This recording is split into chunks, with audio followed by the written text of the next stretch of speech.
यहाँ थोड़े से वचन लिखे हुए हैं जिनमें कि मैं आपसे बोलना चाहता हूँ, और मैं विश्वास करता हूँ कि परमेश्वर हमारे इन दुर्बल यत्नों को आशीषित करेगा। अब बहुत से लोगों को आश्चर्य हुआ कि हम क्यों इतना शोर मचाने वाले हैं और अजीब से क्यों हैं। आप जानते हैं, ये दूसरे प्रकार की बेदारी सभा है उससे जिसे लोग देखने में अभ्यस्त हैं, और अधिकतर हर चीज एक तरह से अधूरी और सूखे प्रकार की है।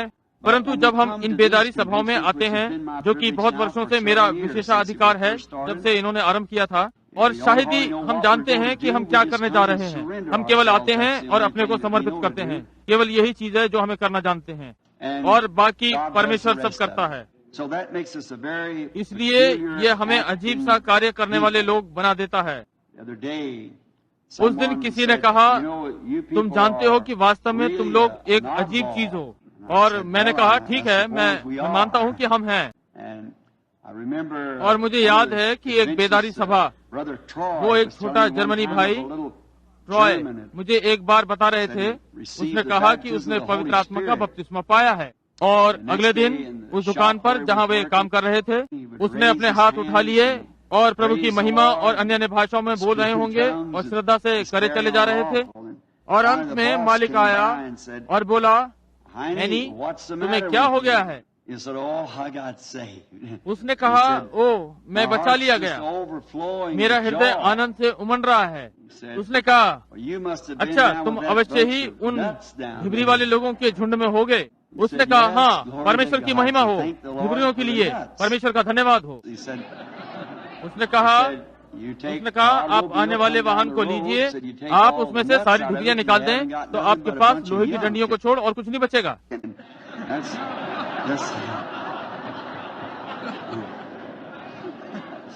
और ये बात बिल्कुल ठीक है।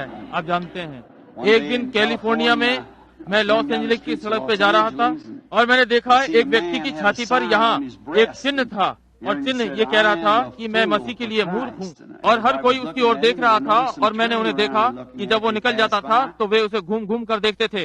और मैंने सोचा कि मैं उन बाकी लोगों के साथ हो लूं। उसकी पीठ पर लिखा था, आप किसके लिए मूर्ख हैं? मैं मानता हूँ, आप जानते हैं, एक प्रकार से हम एक दूसरे के लिए अजीब हैं।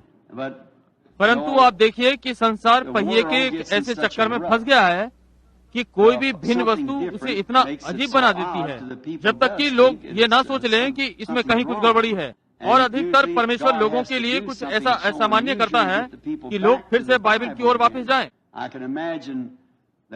मैं कल्पना कर सकता हूँ कि नूह उस वैज्ञानिक युग में जिसमें वो रहा करता था, एक प्रकार की ढिबरी था, क्योंकि उनके पास वे सिद्ध कर सकते थे कि आकाशों में पानी नहीं है।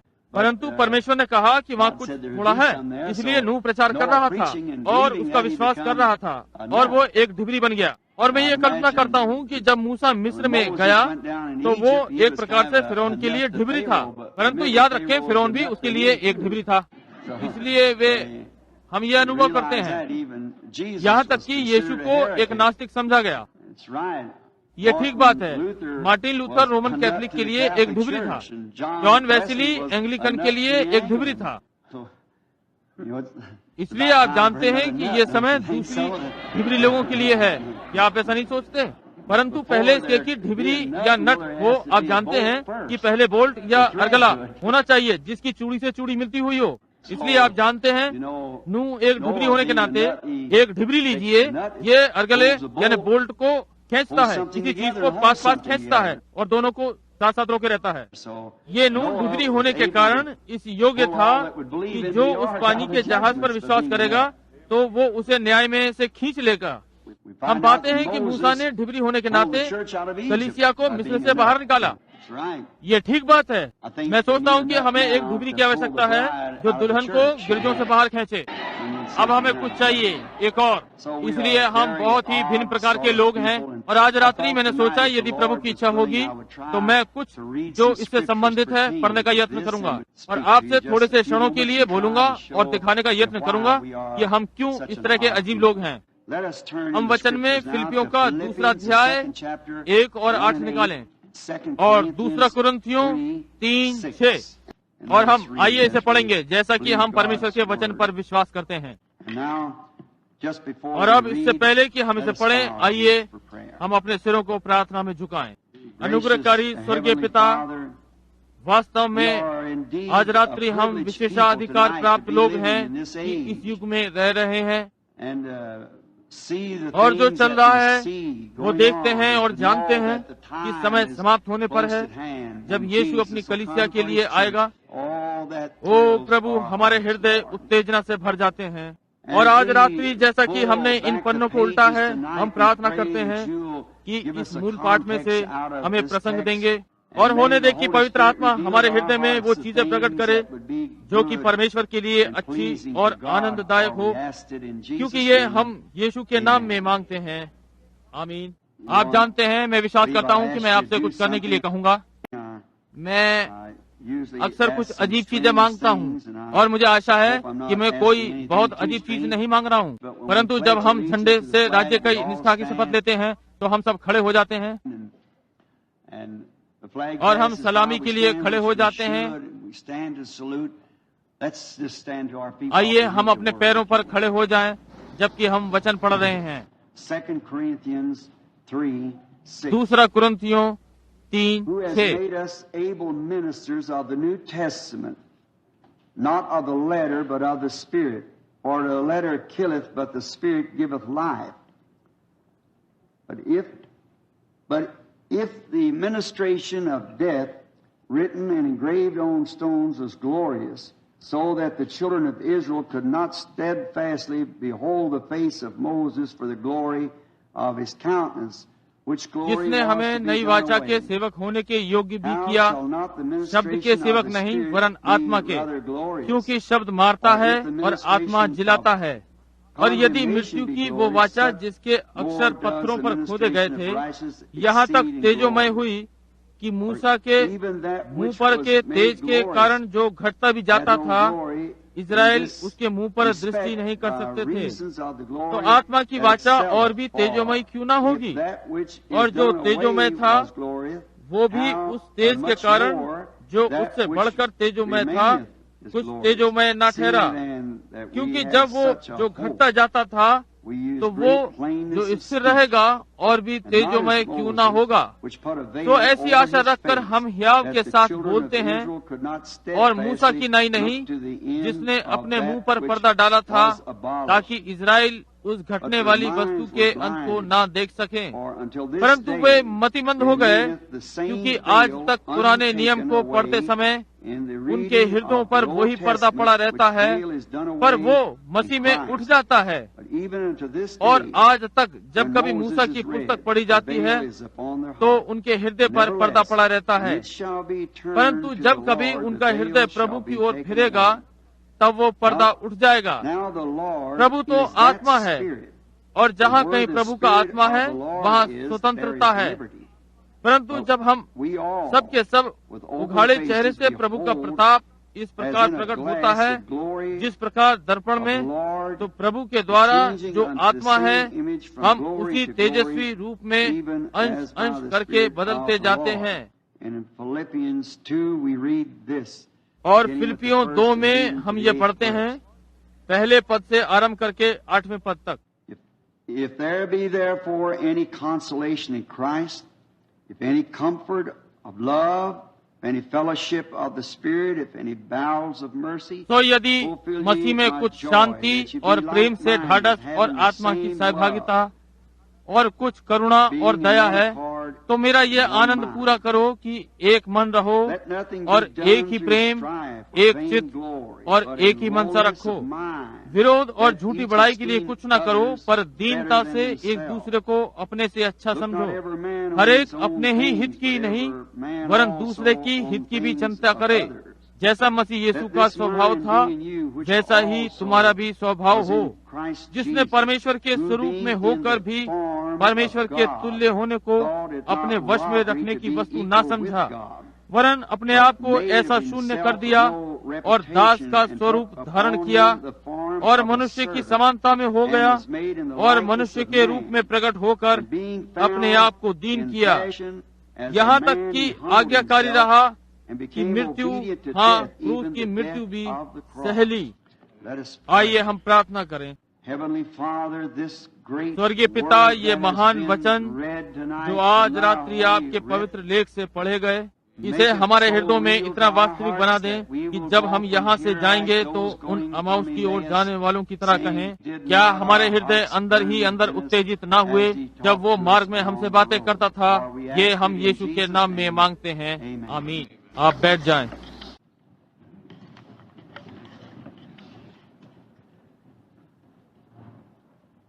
Now, अब this ये कुछ is a विचित्र very मूल सूत्र है, odd text. परंतु मैं सोचता हूँ But I कि think it's इस अवसर very के लिए suiting ये for बहुत the ही occasion. उपयुक्त है। I wanted to speak on मैं the जिस subject विषय पर बोलना चाहता of हूँ the वो है mighty God सामर्थी unveiled परमेश्वर before हमारे us. सम्मुख बेपर्दा हो गया। Now, अब जब since से there ये has मनुष्य been हुआ है, man, मनुष्य के there हृदय has में been a सदा से hunger यही in जिज्ञासा man's रही है heart to find कि ये out मालूम where करे he कि वो came कहाँ from. से आया है And और उसके यहाँ what's होने his का reason कारण of क्या है being here and और वो where he's कहाँ जा going. रहा है। There's केवल only एक है one जो can इसका उत्तर दे answer that. सकता है, That's वो the one जो who उसको brought यहाँ him लाया here. है। And और man मनुष्य ने has सदा always यही चाहा wanted to see कि God. परमेश्वर को देखे। Back पीछे in the पुराने Old नियम में Testament, हमने we देखा find out कि परमेश्वर ने that God अविश्वासियों से veiled अपने आप को himself पर्दे में from छिपा कर unbelievers. रखा। God has परमेश्वर a का very लोगों के odd साथ way विचित्र of dealing व्यवहार with रहा people. है। He hides himself उसने from अपने the आप को unbeliever अविश्वासी से and छिपाया reveals himself और विश्वासी to the पर believer. अपने को प्रकट किया। God परमेश्वर does यही that. करता है। Jesus यीशु ने thanked पिता का the धन्यवाद Father किया that कि he had उसने hid ये these बातें things बुद्धिमानों from the और wise समझदारों and से छिपा कर prudent रखी and would reveal it to और babes बालकों such और as नासमझों would पर learn. प्रकट की। So, इसलिए हम we पाते find हैं that कि God परमेश्वर never कभी भी changes अपना in his स्वभाव नहीं nature, बदलता and और वो he's सदा always अपना doing कार्य his एक work सा the करता है। same. We हम find मलाकी out in 3 में Malachi पाते हैं 3 कि उसने कहा, that he said, मैं "I am परमेश्वर God हूँ and I और मैं नहीं change बदलता। not." So इसलिए he वो works हर in the समय same एक ही principle सिद्धांत पर कार्य all करता the है। time. Now, we take one of the अब हम oldest बाइबल books की of the एक पुरानी Bible. पुस्तक लेंगे। When Job, one of the जब most अय्यूब righteous जो man अपने of दिनों his का day, धर्मी a मनुष्य था, perfect man, परमेश्वर की व्यवस्था में एक शुद्ध मनुष्य, एक दास, उदार, सम्मानित सेवक, यहाँ तक कि परमेश्वर ने भी कह दिया पृथ्वी पर उसके समान कोई नहीं। परंतु एक बार उसकी इच्छा परमेश्वर को देखने की हुई। वो जानता था कि परमेश्वर है और उसने ये अनुभव किया कि वो उसे देखना चाहता है, या फिर उसके घर पर जाकर और द्वार खटखटाए और कहे, मैं आपसे बातचीत करना चाहता हूँ। बैठकर उससे बातचीत करे जैसा कि हम एक दूसरे के साथ करते हैं। हमारे पास एक समझ है। यही कारण है कि हम इन बेदारी सभाओं में हैं, जहां हम एक साथ आकर और अपने अपने विचार प्रकट करते हैं और हम एक दूसरे को अच्छी प्रकार से समझते हैं जब हम चीजों पर एक दूसरे से बातचीत करते हैं।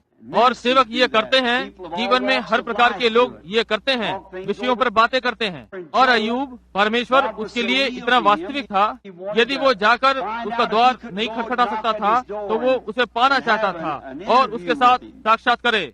परंतु हम ये पाते हैं कि परमेश्वर ने उसके साथ बातें की, परंतु वो पर्दे में था। वो चक्रवात रूपी के पर्दे में था और उसने अय्यूब से कहा, अपनी कमर कस।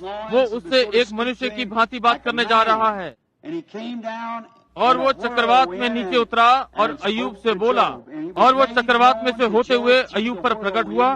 तब भी उसने उसे निश्चित प्रकार से नहीं देखा। वो केवल वायु के प्रभाव को सुन सका। पेड़ों पर घूम रहा था और चक्रवात में से आवाज आई, परंतु परमेश्वर चक्रवात के पर्दे में था। हम अफ्रीका में देखते हैं, दक्षिणी अफ्रीका में वे अमोया शब्द का प्रयोग करते हैं, जिसका अर्थ एक ना दिखने वाली शक्ति है। और ये ना दिखने वाली शक्ति चक्रवात में से सुनने वाली आवाज थी। ये आवाज अय्यूब से बोली, जबकि उसने उसका रूप कभी नहीं देखा था, परंतु वो उससे चक्रवात में छिपा रहा। हम बाइबल के एक महान भविष्यवक्ता मूसा को पुराने नियम में पाते हैं। परमेश्वर का एक चुना हुआ, छांटा हुआ, पहले से ठहराया हुआ दास, वो भी उसे देखने की इच्छा रखता था। वो उसके इतना समीप था और उसने बहुत सी बातें, उसकी महान भेद भरे हाथ को जो आगे आगे चलता था देखा और ये चीजें की जिन्हें केवल परमेश्वर कर सकता था। एक दिन उसने उसको देखने की इच्छा की और परमेश्वर ने उससे कहा कि जाकर चट्टान पर खड़ा हो जा। और जब वो चट्टान पर खड़ा हुआ था, मूसा ने उसे जाते हुए देखा। उसने उसकी पीठ देखी और उसने कहा, वो मनुष्य जैसा दिखाई पड़ता है, एक मनुष्य की पीठ। तब भी उसने परमेश्वर को नहीं देखा, उसने केवल परमेश्वर के पर्दे को देखा। बाइबल ने कहा किसी मनुष्य ने परमेश्वर को कभी नहीं देखा, केवल पिता के एकलौते पुत्र को छोड़ उसने उसे प्रकट किया। इसलिए मूसा ने उसे मनुष्य के पर्दे में देखा।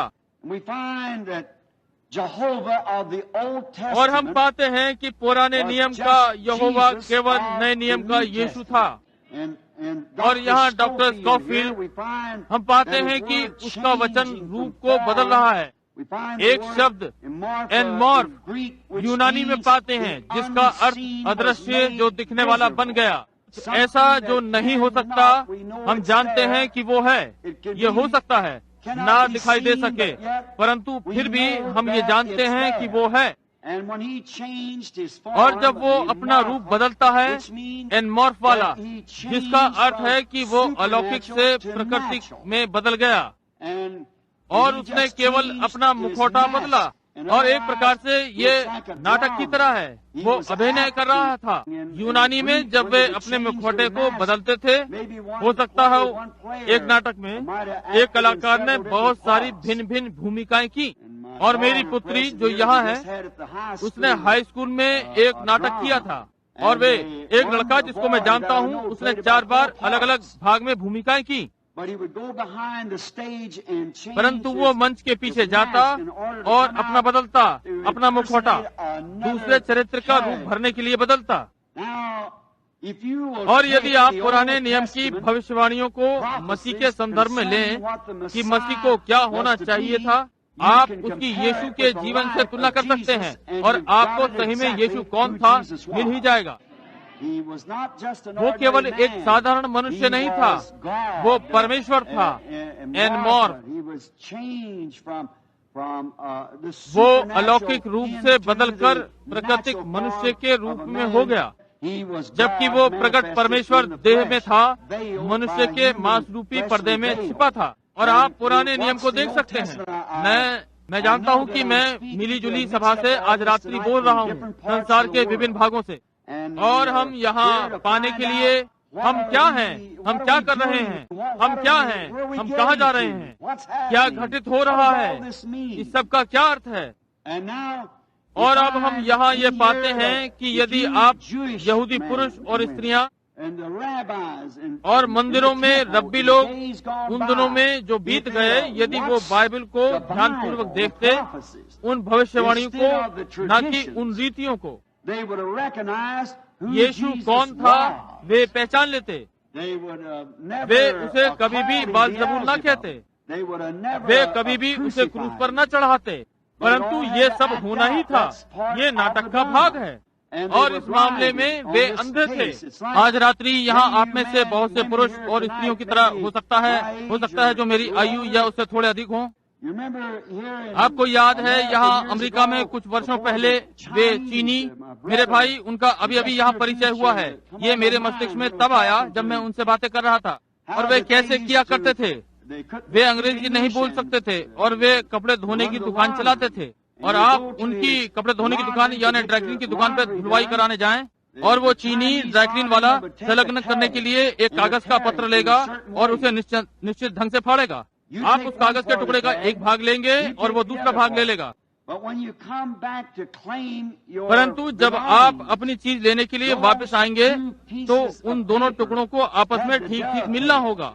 और यदि वे बिल्कुल ठीक ठीक नहीं मिल पाते हैं तो आप किसी भी प्रकार से नकल नहीं कर सकते, क्योंकि उसके पास एक टुकड़ा है और दूसरा आपके पास। और यदि उसकी नकल हो जाती तब आपके पास जो आपका है उसका दावा करने का अधिकार होता है। और तब जो आपका है आपको मिलता जब उस इकरार नामे का दूसरा भाग आपके पास होता। इसी प्रकार से आज रात्रि भी है, जब हम इकरार नामे का दूसरा भाग पाते हैं, जब परमेश्वर ने अपने पुत्र को कैलवरी पर 2 भाग में फाड़ दिया, देह को बलिदान के लिए ऊपर ले गया और आत्मा को हमारे पास नीचे भेज दिया, जो एक समय मनुष्य यीशु में रहा। वही परमेश्वर आज रात्रि पवित्र आत्मा के रूप में पर्दे में है। वे दोनों टुकड़े पास पास आ गए हैं। तब आप उस इकरारनामे का भाग हैं। परमेश्वर ने ये मनुष्य को अच्छी प्रकार से सिखाने के लिए किया जब उसने अपने आप को मनुष्य बनाया। कुछ वर्षों पहले मैं एक कहानी पढ़ रहा था और इस कहानी में ये बताया गया था कि एक महान उदार राजा, मैं अभी उसका नाम भूल गया, मैंने कहानी बताने के विषय में नहीं सोच रहा था, हो सकता है ये कल्पित कथा है, परंतु ये हमें उस स्थान पर ले जाएगी जहाँ से हमें वो भूमिका मिल सके जो हम कहना चाहते हैं। वो राजा इतना उदार था और अपनी प्रजा से इतना प्रेम करता था, यहाँ तक कि एक दिन पहले उसका रक्षक और उसकी राजसत्ता, उसने कहा, आज तुम मुझे बहुत वर्षों के लिए अंतिम बार देख रहे हो। और उसके रक्षक और उसके रत्नों ने उससे कहा, अच्छे राजा, तुम ऐसा क्यों कह रहे हो? क्या तुम विदेश जा रहे हो कि कहीं परदेसी हो जाओ? उसने कहा, नहीं, मैं यहीं पर हूँ। अच्छा, कहा, मैं अपनी प्रजा के बीच में जा रहा हूँ, मैं किसान बनने जा रहा हूँ, मैं चापर से लकड़ी काटने जा रहा हूँ, मैं कठोर परिश्रम से भूमि जोतने जा रहा हूँ, मैं उन लोगों के साथ दाखलताएं छांटने जा रहा हूँ जो दाखलता छांटते हैं, मैं उनमें से एक होने जा रहा हूँ ताकि अच्छी तरह से जान सकूं कि वे क्या कर रहे हैं, और मैं उनसे प्रेम करता हूँ और मैं व्यक्तिगत रूप में उन्हें अधिकारी से जानना चाहता हूँ। वे मुझे नहीं जान पाएंगे, परंतु फिर भी मैं इस प्रकार से उनके साथ परिचित होना चाहता हूँ। और अगली प्रातः जब उसके प्रतिनिधि, उसके सब लोगों ने उसे देखा, या उन्होंने जो उसके महल में थे, अपना ताज उतारकर और उसे अपनी गद्दी पर रख दिया, यानी सिंहासन पर,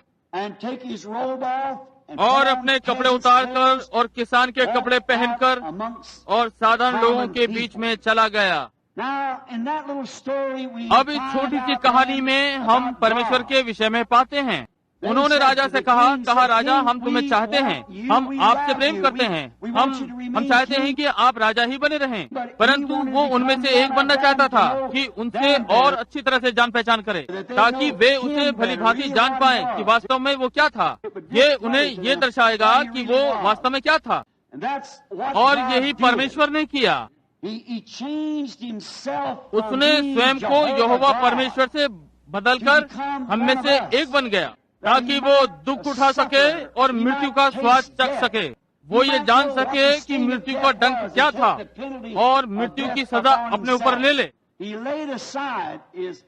उसने अपना ताज एक और रखा और अपने कपड़े और हम में से एक हो गया, और उसने दीनता से पैर धोए। वो निर्धनों के साथ तंबुओं में रहा, वो उनके साथ जो अभागे थे जंगलों में और सड़कों पर सोया। वो हम में से एक हो जाता है ताकि हमें भली भांति समझ सके और ताकि हम उसे अच्छी तरह से समझ सकें। अब मैं सोचता हूँ कि इसमें हम ये पाते हैं कि अपने रूप को बदलने में उसने क्या किया। यदि आप ध्यान देंगे कि वो 3 पुत्रों के नाम में आया, वो मनुष्य के नाम में आया और परमेश्वर के पुत्र के और दाऊद के पुत्र के, वो मनुष्य के पुत्र के समान आया। अब हिजकेल 2:3 यहोवा ने स्वयं हिजकेल को भविष्यद्वक्ता के को मनुष्य का पुत्र कहा है। मनुष्य के पुत्र का अर्थ भविष्यद्वक्ता है। उसे इसी प्रकार ही आना था कि व्यवस्था विवरण 18:15 को पूरा करे, जो कि मूसा ने कहा था कि प्रभु तुम्हारा परमेश्वर तुम्हारे बीच में से मुझ जैसा भविष्यद्वक्ता उठा खड़ा करेगा। उसने कभी भी अपने आप को परमेश्वर का पुत्र नहीं कहा, उसने स्वयं को मनुष्य का पुत्र करके उल्लेख किया, क्योंकि उसे पवित्र शास्त्र के अनुसार आना था। समझे, उसे कागज के वे 2 फटे हुए टुकड़े बनना था। पुराने नियम की भविष्यवाणी और उसका स्वयं का चरित्र बिल्कुल एक सा होने के लिए, इसलिए वो मनुष्य का पुत्र बनकर आया, उस रूप में आया। तब उसकी मृत्यु, गाड़े जाने और पुनरुत्थान के बाद हम पाते हैं वो पेंतीकोस्ते के दिन परमेश्वर के पुत्र की तरह आया। परमेश्वर वो आत्मा, पवित्र आत्मा के रूप में वो क्या कर रहा था? वो अपने आप को बदल रहा था, अपने लोगों को अपने आप से भिन्न रूप में परिचित करा रहा था। जैसे कि पवित्र आत्मा जो कि परमेश्वर है, वो कलीसियाई कालों में परमेश्वर के पुत्र के समान व्यवहार करने आया, पवित्र आत्मा। परंतु उन 1000 वर्षों के राज्य में वो दाऊद के पुत्र के समान दाऊद के सिंहासन पर बैठने के लिए आना है, एक राजा। उसे दाऊद के सिंहासन पर होना ही है। इस समय वो पिता के सिंहासन पर है। और तब उसने कहा, वो जो जय पाए मेरे साथ मेरे सिंहासन पर बैठेगा, जैसे मैं जय पाकर अपने पिता के सिंहासन पर बैठ गया। इसलिए वो 1000 वर्ष के राज्य में दाऊद के सिंहासन पर होगा। ये क्या है? वही एक परमेश्वर सारे समयों में अपने मुखौटे को बदल रहा है। मैं अपनी पत्नी के लिए एक पति हूँ। क्या आपने ध्यान दिया? सरूफीनी स्त्री ने कहा, तू दाऊद के पुत्र दया कर। उसने उसकी बिल्कुल भी परवाह नहीं की। उसको उसे ये कहने का अधिकार नहीं था। उसका उस पर कोई अधिकार नहीं था कि उसे दाऊद का पुत्र कहकर पुकारे। वो यहूदियों के लिए दाऊद का पुत्र था। और अब वो आता है, परंतु जब उसने उसे प्रभु कहकर पुकारा, वो उसका प्रभु था, तब उसने वो पाया जो उसने मांगा था। अब जैसा कि वो केवल अपने आप को बदल रहा था। अब मैं अपने घर के अंदर मैं 3 तरह का मनुष्य हूँ। मेरे घर में मेरी पत्नी का मुझ पर पति की तरह अधिकार है। मेरी पुत्री जो वहाँ है, उसका मुझ पर पति के समान अधिकार नहीं है। मैं उसका पिता हूँ। और मेरा छोटा पोता वहाँ है, मैं उसके लिए दादा हूँ। इसलिए उसका कोई दावा नहीं कि मुझे पिता कहकर पुकारे। मैं उसका पिता नहीं हूँ, मेरा पुत्र उसका पिता है। मैं उसका दादा हूँ, परंतु फिर भी मैं एक ही व्यक्ति हूँ। और परमेश्वर वो क्या करता है? वो केवल अपने को बदलकर उस पीढ़ी के लिए बन जाता है कि अपने आप को उन लोगों से परिचित कराए। और यही है जो कि आज रात्रि हम ढूंढ रहे हैं कि किस प्रकार से परमेश्वर अपने को इन लोगों से परिचित कराता है। और इस समय में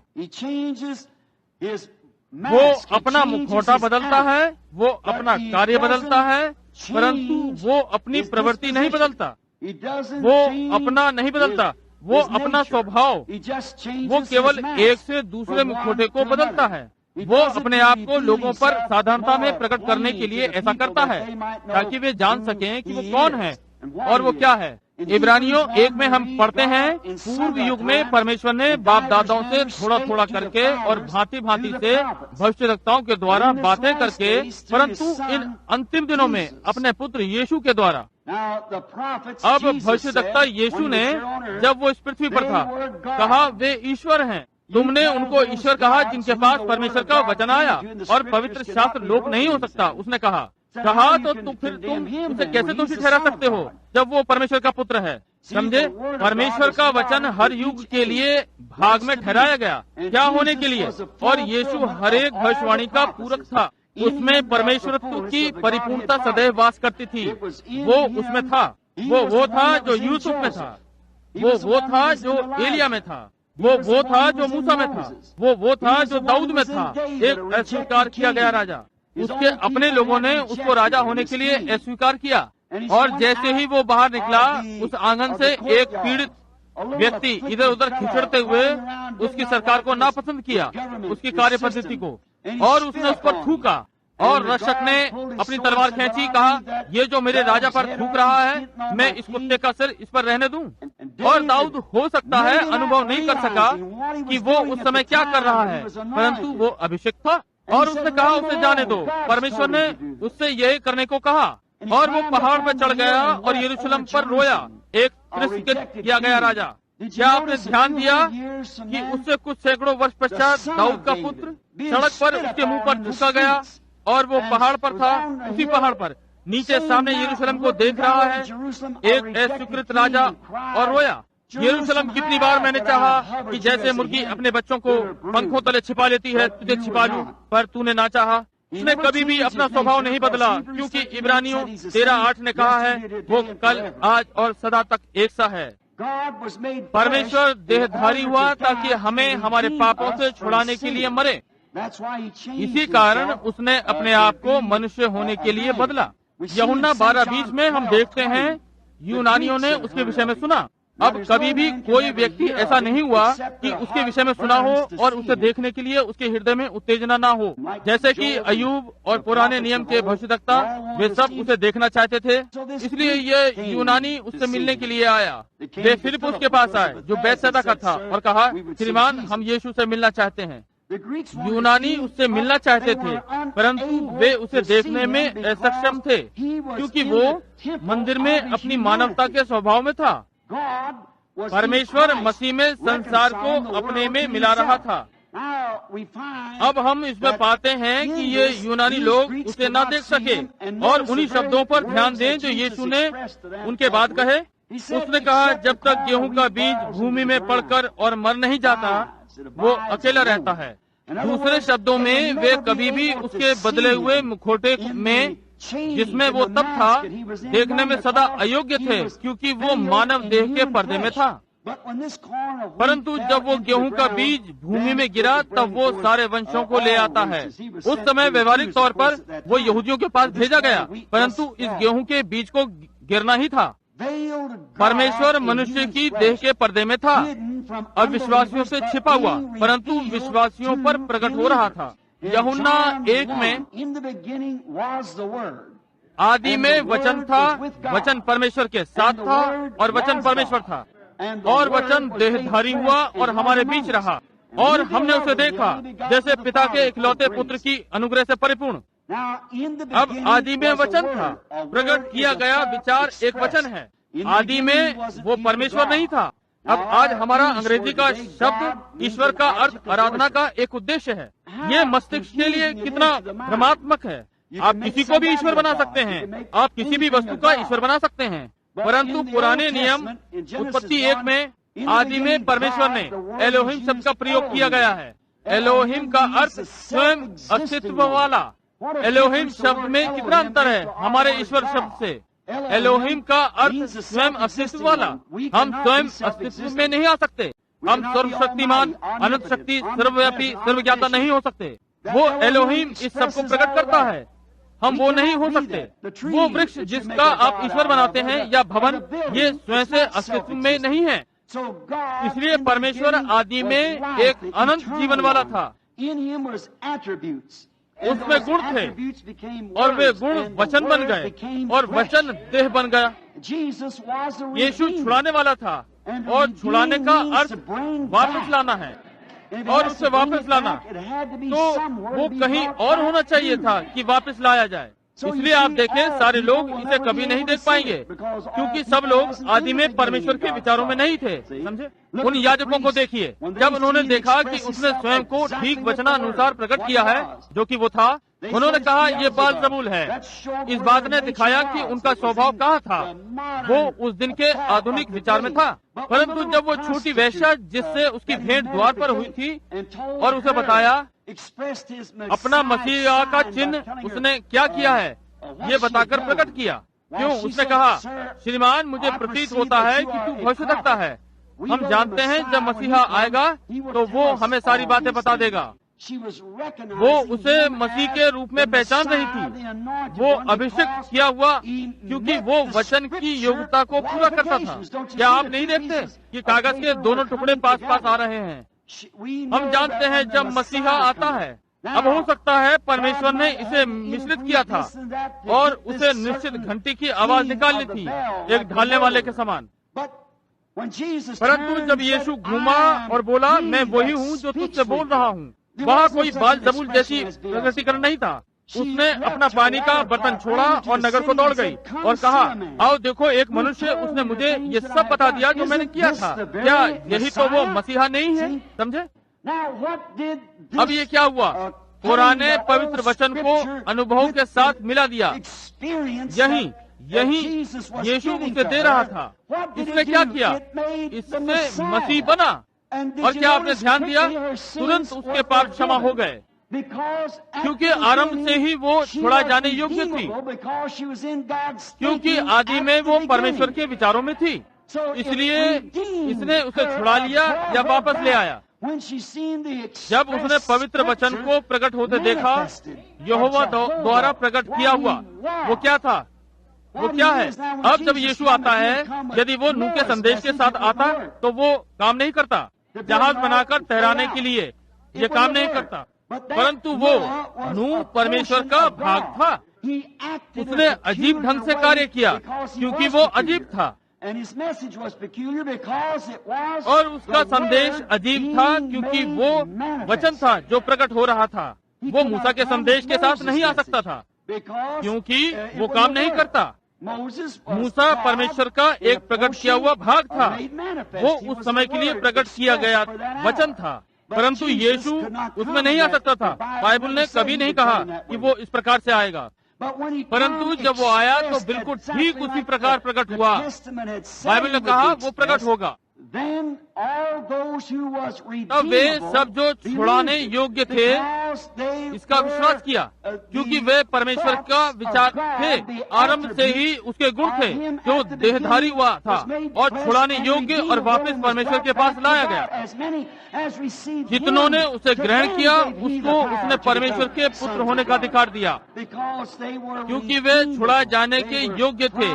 वे प्रकटीकरण में आदि में थे। यदि हम यहाँ एक क्षण के लिए रुकें, यदि ये संभव हो तो, और इस समय के संदेश पर आज रात्रि सोचते हैं।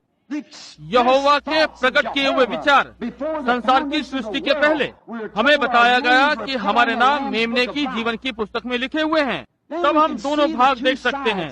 जैसा कि मैंने पहले कहा, क्यों एक दूसरे के लिए अजीब है। ये इसी प्रकार से होना चाहिए। ये सदा से ही है, ये सदा से इसी प्रकार से है और ये सदा ही इसी प्रकार से रहेगा।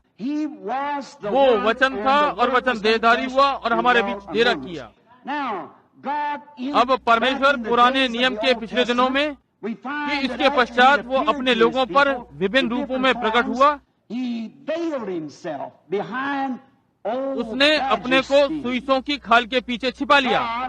परमेश्वर सुइसों की खाल के पीछे प्रायश्चित के ढकने पर छिपा था। हम ये पाते हैं कि कैसे उस सुलेमान ने, जब उसने प्रभु के मंदिर का समर्पण किया और ये सुइसों की खालें वहाँ लटक रही थी, वो पर्दा, कैसे वो आग के खंभे में और बादल की तरह अंदर आया और वहाँ पीछे चला गया और अपने आप को पर्दे में करके बाहर के संसार से छिपा लिया। परंतु विश्वास से इजरायली जानते थे कि वो वहाँ पीछे है। वे जानते थे कि वो वहाँ था, चाहे जो हो कि मूर्ति पूजक संसार क्या कहता है। वो अविश्वासी से छिपा हुआ था, परंतु विश्वासी विश्वास के द्वारा जानता है कि वो वहाँ पीछे था। उनके ऊपर अनुग्रह था और वो अपने अनुग्रह के स्थान पर था, जो कि एक महान भेद था।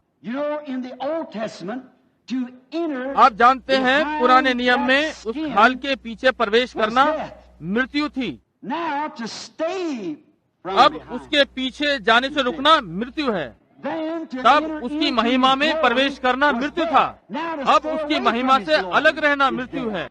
बिल्कुल समय के चलते कलवरी पर पर्दे के फट जाने से, जब वो पर्दा फटा, वो पुराना पर्दा, तो ये हुआ। अब उसकी उपस्थिति से अलग रहना मृत्यु है।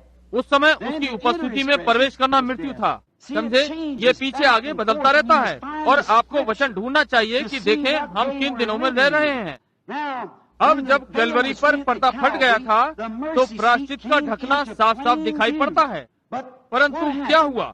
वो कलवरी पर लटका हुआ था, लहू की बूंद बूंद होकर रिस रहा था। जैसा कि उन्होंने लहू को हर वर्ष पवित्र स्थान को शुद्ध करने के लिए लिया और प्रायश्चित के ढकने पर का छिड़काव,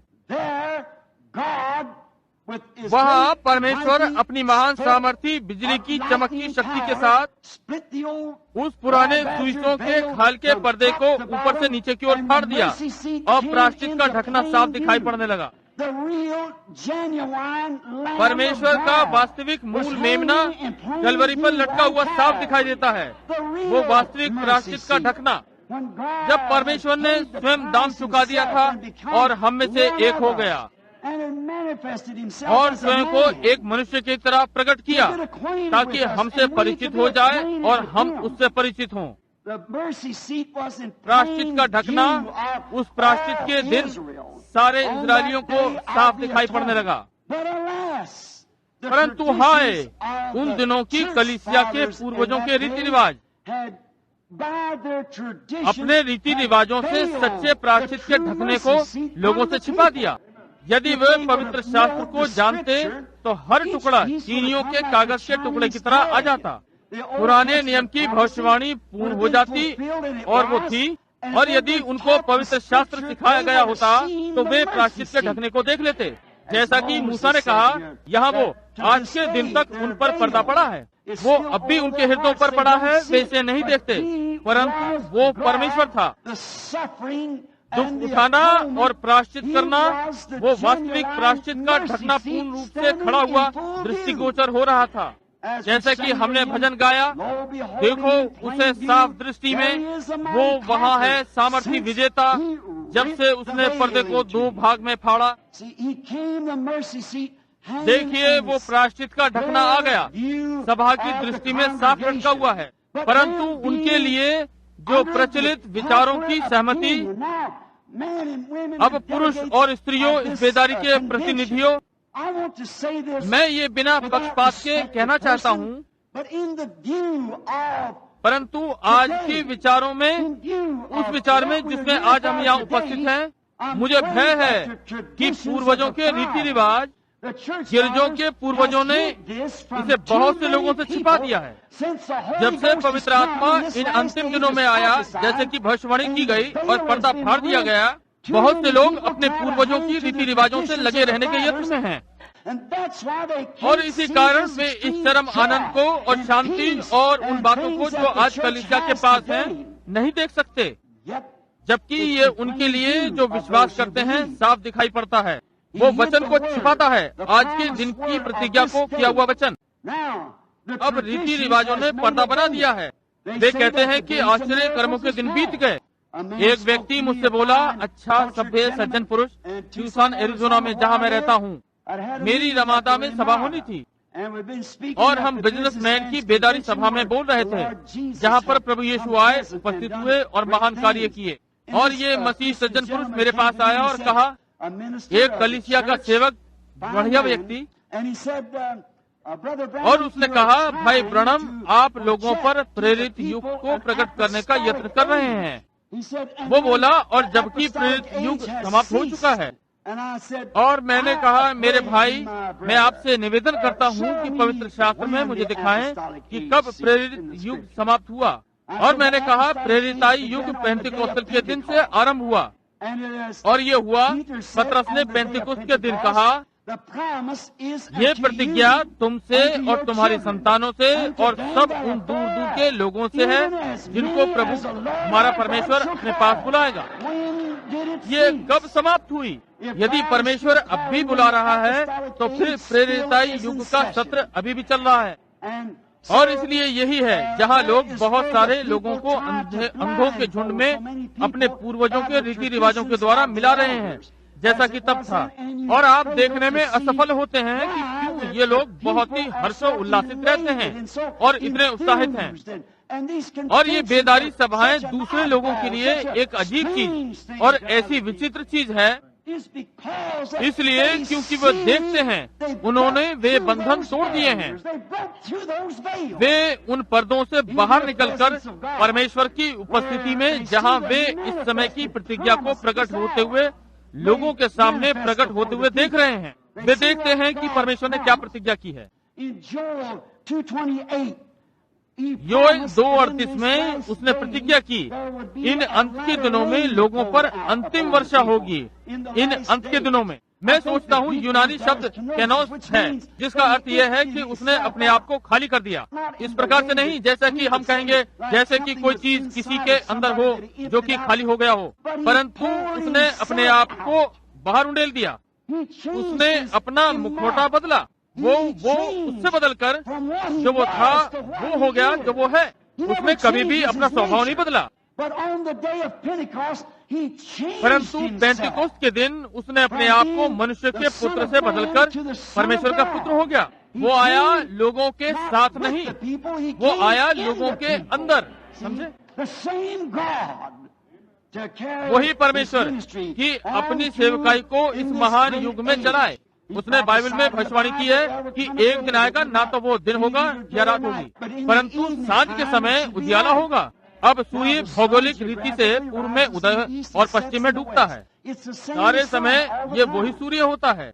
अब जब कि पुत्र SON अपने आप को प्रतिज्ञा किए हुए वचन में इजराइल पर प्रकट करता है, वे पूर्वी लोग, हमारे पास एक धुंधल का दिन था, सुधारकों ने हमारे पास पर्याप्त उजियाला था और आदि आदि की कलीसियाएं और नामधारी गिरजे बनाए और उनके सदस्य बने और भीतर आकर और बालकों को चूमे और वेश्यों के विवाह करें, मृतकों को गाड़ें और आदि आदि और गिरजों में जीवित रहें।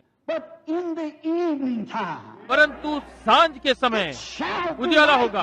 उसने कहा सांझ के समय में, और कोई पवित्र वचन चूक नहीं सकता। और वही पुत्र जिसने स्वयं को उंडेल दिया केनोस, उस पेंतीकोस्तल के दिन सांझ के समय उन्हीं बातों को करने की प्रतिज्ञा की। देखिए, ये प्रतिज्ञा के अनुसार है, दोनों कागज के टुकड़े पास लाने के लिए। देखिए क्या घटित हो रहा है और देखिए क्या उसने प्रतिज्ञा की। तब आप देखते हैं कि हम कहाँ हैं। चीजों को मिला रहा है।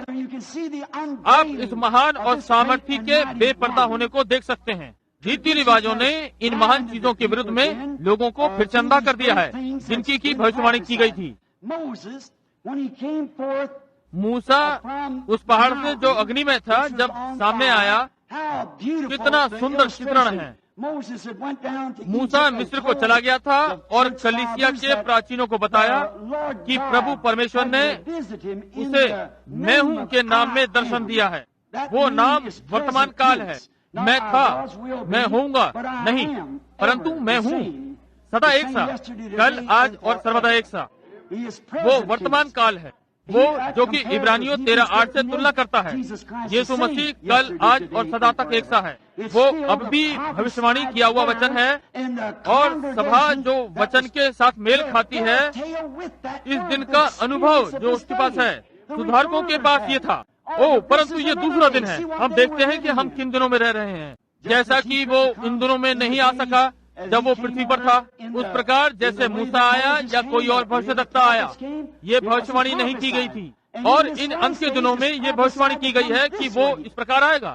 वो लूथर की बेदारी के रूप में नहीं आ सकता, वो वेस्ली की बेदारी के रूप में नहीं आ सकता। ये वापस आने का समय है। ये वो समय है कि उसे मूल सूर्य के उजाले पर आना चाहिए, उसी मूल। हम कैसे पवित्र वचन को इसमें उस पर रख सकते हैं। और तुम धार्मिक ज्ञानियों, तुम संसार के कौन से भाग से हो? तुम जानते हो कि ये सत्य है, ये प्रतिज्ञा है। यही वो है जो लोगों को बहुत अजीब बना देता है। यही है वो जो विचित्र बना देता है, जिनको कि आप कहते हो। ये इसलिए है क्योंकि वे इसका पर्दा रीति रिवाजों पर से खुल गया है और वे इसे देखते हैं।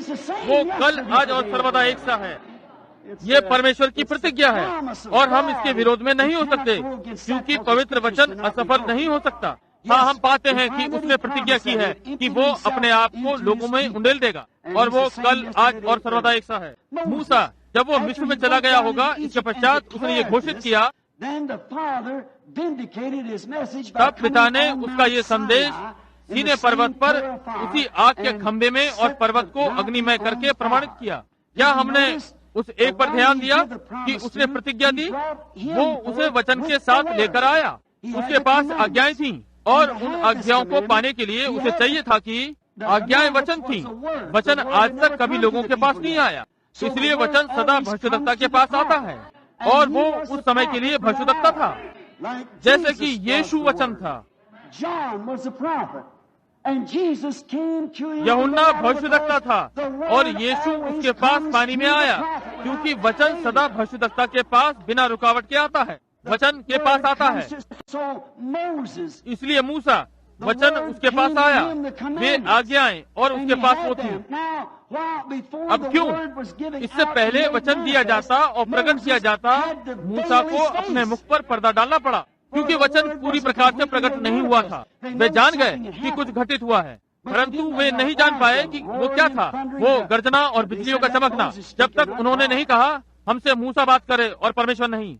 और परमेश्वर ने कहा, अच्छा मैं ये करूंगा, अब आगे से मैं इस प्रकार से प्रकट नहीं होऊंगा, मैं उनके पास भविष्यद्वक्ता को भेजूंगा। इसलिए वो मैं अपने भविष्यद्वक्ता के द्वारा बोलूंगा। अब यदि मूसा शारीरिक व्यवस्था के साथ था, जैसा कि पौलुस ने दूसरे कुरिन्थियों में हम पर प्रकट किया है, उसे अपने मुख को प्राकृतिक रूप में छिपाना ही था, तो फिर आत्मिक कितना और अधिक महिमा युक्त ना होगा और अविश्वासी से छिपा हुआ होगा इससे पहले कि वो उन पर प्रकट हो। वो कितना अधिक क्यों न कहलाएंगे। मूसा एक विचित्र व्यक्ति था। तो वे आपको और कितना अधिक क्यों न कहेंगे, जिन्होंने पर्दे को पार किया है और आके खंभे में चले गए हैं और आशीष के साथ निकल कर आते हैं। और अब आप पर्दे में हैं, लोग इसे नहीं देख सकते, वे इसे नहीं समझ सकते। यदि स्वाभाविक इतना तेजोमय था तो दिव्य अलौकिक कितना अधिक तेजोमय होगा। यदि वो स्वाभाविक जिसका कि अंत हो जाना था तेजोमय था, तो ये कितना अधिक तेजोमय होगा जिसका अंत नहीं है। परंतु इस पर अब भी पर्दा पड़ा हुआ है। ये विश्वासियों के लिए पर्दे में नहीं है, परंतु अविश्वासियों के लिए वो इसे नहीं देख सकता। परमेश्वर सदा अपने आप को अविश्वासी से छिपाता है। रीति रिवाज इसे छिपाते हैं, जैसा कि उन्होंने पहले किया था, वे आज भी करते हैं। ये आत्मिक पर्दा है जो अब हमारे पास है, जबकि वहाँ स्वाभाविक पर्दा था जो कि भविष्यद्वक्ता द्वारा, भविष्यवाणी करने वाले के द्वारा, उस लिखे हुए वचन के द्वारा प्रमाणित हुआ था। एक वो जो लिखित वचन के साथ आता है कि इसे स्पष्ट करे। वे जानते थे कि वहाँ वचन है, परंतु वे नहीं जानते थे कि इसका क्या अर्थ है, और मूसा ने इसे स्पष्ट किया। उसने कहा आज्ञा ये कहती है और ये क्यों है, उसने ये स्पष्ट कर दिया। और इससे पहले कि ये स्पष्ट किया जाए वो पर्दे में था। और इसी प्रकार आज भी है, ये लोगों के लिए पर्दे के पीछे है जब तक प्रकट न किया गया और लोगों को स्पष्ट नहीं किया गया। परमेश्वर, सर्वशक्तिमान परमेश्वर मानव देह के पर्दे में रहा वो वचन। ध्यान दें, अब हम पाते हैं कि ये अविश्वासी के लिए छिपा रहा, परंतु विश्वासी पर प्रकट हुआ। ध्यान दें, मूसा को इस आग के खंभे में अकेले जाना था, उसके साथ कोई और नहीं जा सकता था। वो ये नहीं था कि ये हमसे क्या कहता है कि आप इसमें पेंटिकॉस्टल झुंड के सदस्य बनकर नहीं आ सकते। समझे, वो कभी भी झुंड पर प्रकट नहीं हुआ, उसने ये व्यक्तिगत प्रकट किया। और आज भी इसी प्रकार से है। आप कहते हैं मैं एक गिरजे से संबंधित हूँ, मैं इससे संबंध रखता हूँ, परंतु इससे काम नहीं चलता। समझे, और कोई भी जो पीछे चलकर मूसा की नकल करने का यत्न करे तो वो मृत्यु थी। और ऐसा आज भी है, नकल करना आत्मिक मृत्यु है। यही है जो कि आज रात्रि हम सांसारिक तुलनाओं के बढ़ावे में आगे बढ़ते जा रहे हैं। कोई इस तरह से करने का यत्न करता है और भिन्न जीवन जीता है। मदिरा पान कर सकते हैं, धूम्रपान कर सकते हैं, स्त्रियां किसी भी प्रकार से रह सकती हैं जैसा चाहें, और संसार की तरह, और घर पर रहकर टेलीविजन देखें और संसार की चीजें, और फिर भी अपने आप को पेंटेकोस्टल कहलाती हैं। वे किसी मूल वस्तु का नाटक करने का यत्न कर रहे हैं, तब भी ये उन पर कभी भी प्रकाशित नहीं हुआ। जब ये प्रकाशित हो जाता है तो ये तेजस्वी है। जब आप उसमें चलते हैं तो आप में से कुछ निकाल देता है और आप एक पर्दा बन जाते हैं। ये बस ये नहीं चलेगा, और इसका नाटक करना ये मृत्यु था। मूसा पर्दे में था, वो लोगों के लिए जीवित वचन था। और आज लोग जो पर्दे में हैं वे भी वही चीज हैं। वे लिखित पत्रियां हैं जो सब मनुष्यों द्वारा पढ़ी जाती हैं। नई पत्रियां नहीं, परंतु वो पत्रियां जो लिखी गई, प्रकट हुई हैं। ये वो है जो आज के लिए वचन और प्रतिज्ञा का विश्वास करते हैं कि परमेश्वर अपना आत्मा सब लोगों पर उंडेल रहा है, और यही लिखी हुई पत्रियां हैं। और जब एक व्यक्ति शारीरिक रीति पर इसका नाटक करने का यत्न करता है तो ये वापस मार करता है। आपका जीवन दर्शाता है कि आप क्या हैं। एक बार एक लड़का था जो किसी मुसीबत में फंस गया। वो एक अच्छा लड़का था, परंतु वो न्यायालय में गया और न्यायाधीश ने कहा मैं तुम्हें दोषी पाता हूँ, मुझे तुम्हें आजीवन कारावास देना चाहिए। उसने कहा मैं अपना मुकदमा स्वयं लड़ना चाहता हूँ। उसने कहा मैं अपने लिखित अभिलेख को देखना चाहता हूँ। उसने कहा तुम्हारा कोई अभिलेख नहीं है, तुम्हारा जो भी अभिलेख है तुम्हें दोषी ठहराता है। और आज भी ऐसा ही है। इसका कारण ये है कि कलीसिया ने वो उन्नति नहीं की जो करना चाहिए। ये अभिलेख है कि ये झूठी है, और हमें और भी अधिक समर्पित होना चाहिए, और हमें परमेश्वर के प्रत्येक वचन का विश्वास करना चाहिए। हमें तब तक खोज करनी चाहिए जब तक वचन हमारे लिए यथार्थ ना हो जाए। समझे, अभिलेख वो है जो हमें भीतर जाने से रोकता है। परंतु एक बार कि आप इस फंदे से बाहर निकल जाएं, इसी न्यायालय से लड़के के पास पैसा नहीं था, वो भुगतान नहीं कर सकता था, जुर्माना हजारों डॉलरों में था, परंतु उसका एक बड़ा भाई था जो कि आया और उसके लिए भुगतान कर दिया। अब हमारे पास बड़ा भाई यीशु परमेश्वर का पुत्र है, वो हमारे लिए भुगतान करने के लिए आया। यदि केवल हम इसका विश्वास करेंगे और उसके साथ पर्दे के भीतर प्रवेश करने योग्य हो जाएंगे, हमारे मूसा के समान यीशु हमारा आज का मूसा है। मूसा का पर्दा लोगों के लिए जीवित वचन था। आज यीशु लोगों के लिए जीवित वचन है कि यीशु कलीसिया में है। पवित्र आत्मा परमेश्वर का पुत्र लोगों में आज के दिन वचन को प्रतिज्ञा के द्वारा बिल्कुल ठीक प्रकार से प्रकाशित कर रहा है। वैसे ही अब याद रखें, मूसा ने ये किया और प्रकट किया सारे संसार पर नहीं, परंतु निकले हुए लोगों पर, केवल एक प्रकार के लोगों पर। वे लोग थे जो निर्गमन में निकल कर आए थे। और आज पवित्र आत्मा लोगों के सम्मुख जो ये कहते हैं कि दिव्य चंगाई ठीक नहीं है।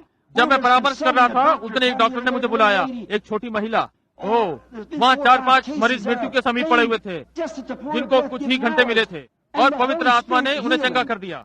डॉक्टर इस पर प्रश्न कर रहा था। उसने कहा, ये कैसे हो सकता है?